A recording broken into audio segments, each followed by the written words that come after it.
అంతేకాదు ఆ ప్రాంతంలో అక్కడ ఉన్నటువంటి అందరూ కూడా కలిసికట్టి ఒక తాటి మీద నిలబడి ఆ యొక్క ప్రాంతంలో ఆ పార్టీ ఈ పార్టీ తేడా లేకుండా అన్ని పార్టీలు కూడా కలిసి ఒక తాటి మీద నిలబడి గంజాయి బ్యాచ్లకు వ్యతిరేకంగా పోరాటం చేసినప్పుడు పోలీసులు కూడా వారికి అన్ని రకాల సహకరించారు.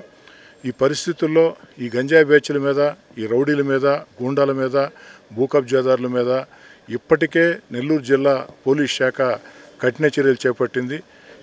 ఇంకా కూడా కఠిన చర్యలు చేపట్టాలని చెప్పి కోరుతున్నాం. ఈ యొక్క రౌడీలు, గూండాలు, భూ కబ్జాదారులు, గంజాయి బ్యాచ్లకు వ్యతిరేకంగా పోలీసులు తీసుకునే ప్రతి చర్యకి నెల్లూరు జిల్లా ప్రజలు మొత్తం పార్టీలకు అతీతంగా ప్రజా సంఘాలు మొత్తం అందరూ కూడా కలిసికట్టుగా మద్దతు ఇస్తారని చెప్పని కూడా కోరుకుంటున్నా.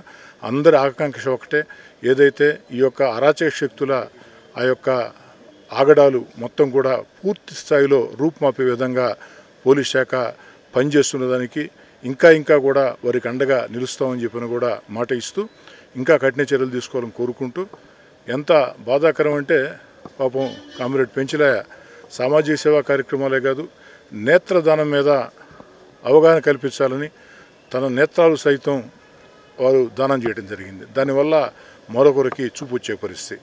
ఇక్కడే చెప్తున్నారు, ఇటీవల కాలంలో ఒక నెల రోజుల్లోనే దాదాపు 30-32 మంది దాకా నేత్రదానం చేశారని చెప్పని. నెల్లూరు జిల్లాలో ఈ నేత్రాలు కావాల్సినటువంటి అవసరం ఉన్నవాళ్ళు 3000 మంది దాకా ఉన్నారు.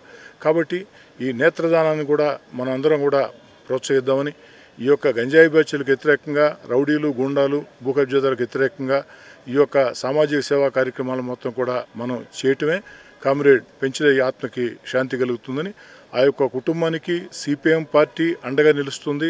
స్థానిక శాసనసభ్యుడిగా నేను కూడా పూర్తి స్థాయిలో ఆ కుటుంబానికి అండగా ఉంటానని చెప్పని మాట ఇస్తున్నాను.